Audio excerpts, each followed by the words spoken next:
नमस्कार दोस्तों, स्वागत करती हूँ आप सभी का अपने इस चैनल पे।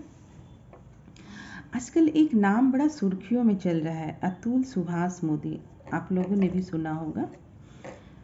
ये 9 दिसंबर को एक 23 पन्ने का सुसाइड नोट लिखते हैं और सुसाइड कर लेते हैं अपनी पत्नी निकिता सिंघानिया के कारण। अतुल सुभाष मोदी समस्तीपुर जिला के एक छोटे से गांव बेनीपुषा के रहने वाले थे और बेंगलोर में जॉब करते थे। इनकी मुलाकात निकिता सिंघानिया से 2019 में एक मैट्रिमोनियल साइट पर हुई थी। कुछ दिनों के बातचीत के दौरान फिर इन्होंने शादी कर ली। शादी करने के बाद ये लोग बेंगलोर चले गए। इनकी लाइफ में सब कुछ बहुत अच्छा चल रहा था, जैसे कि नए कपल्स का रहता है। इन लोगों ने भी काफ़ी अच्छे से अपनी लाइफ को जी रहे थे, एंजॉय कर रहे थे। उसके बाद इन लोगों के घर में एक बेटे का जन्म होता है और कहानी यहीं से मोड़ लेती है। बेटे के जन्म के बाद निकिता सिंघानिया का रवैया कुछ अलग हो जाता है, या यूँ कह सकते हैं निकिता सिंघानिया के घर वाले, उनकी माँ, उनके भाई, ये लोग कुछ उल्टा पुल्टा सिखाते रहते थे निकिता सिंघानिया को, जिसके कारण इनकी फैमिली लाइफ में आए दिन झगड़े हुआ करते थे। कुछ दिनों के बाद ये लोग अलग हो गए।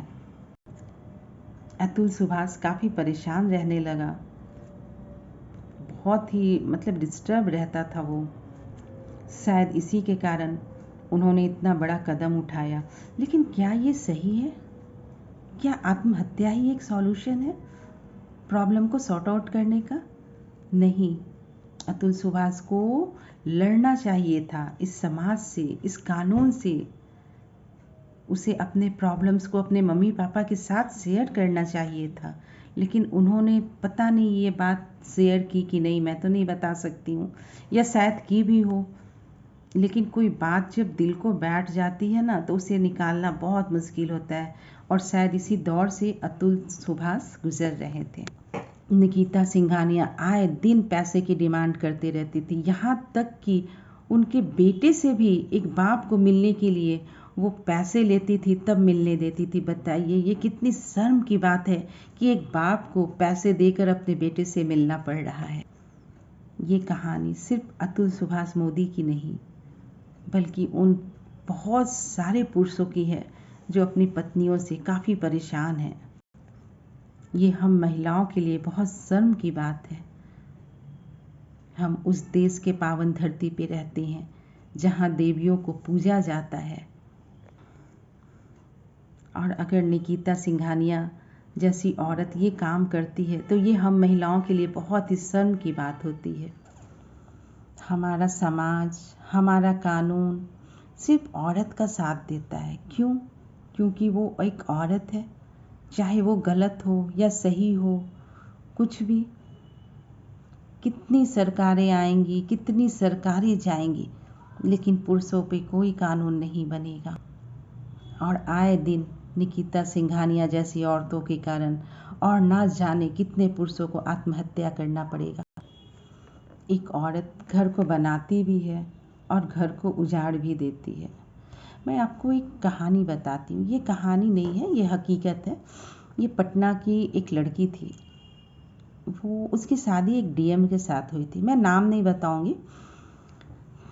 तो वो डीएम भी अपनी पत्नी से बहुत परेशान था, बहुत ही ज़्यादा परेशान। सोचिए, वो तो कानून का रखवाला था, फिर भी उसने सुसाइड कर लिया अपनी पत्नी के कारण। आखिर कब तक ये खेल चलता रहेगा? क्यों नहीं महिलाएं अपनी पतियों को समझती है? मेरा अनुरोध है उन महिलाओं से, उन पत्नियों से, कि अपने पति को समझें, उनके साथ प्यार दें, प्यार से रहें, एक दूसरे की फीलिंग्स को समझें, ना कि उन पे प्रेशर डालें। आपके पति के जितनी चादर हो आप उतने ही पैर फैलाएं। एक पत्नी को अर्धांगिनी का दर्जा दिया जाता है। अगर वही अपने पतियों के दुख दर्द में साथ नहीं देगी, साथ नहीं खड़ी होगी, तो फिर पति बेचारा कहाँ जाएगा? अपनी समस्याओं को किसके साथ शेयर करेगा? मेरा अनुरोध है उन पतियों से भी जो अपनी पत्नी से अगर परेशान हैं तो कृपया करके ऐसा कदम नहीं उठाएं, क्योंकि आप तो आत्महत्या कर लेते हैं एक औरत के कारण, लेकिन आपके पीछे आपके परिवार, आपके माँ बाप, आपके भाई बहन, वो लोग तो जीते जी आत्महत्या कर लेते हैं। कम से कम उनके बारे में सोचिए। मैं कानून से भी अनुरोध करूंगी, सरकार से अनुरोध करूंगी कि एक ऐसा कानून बनाएं जहां पुरुषों की भी सुनवाई हो। धन्यवाद। मेरा ये वीडियो पसंद आए तो लाइक फॉलो कीजिएगा, सब्सक्राइब कीजिएगा।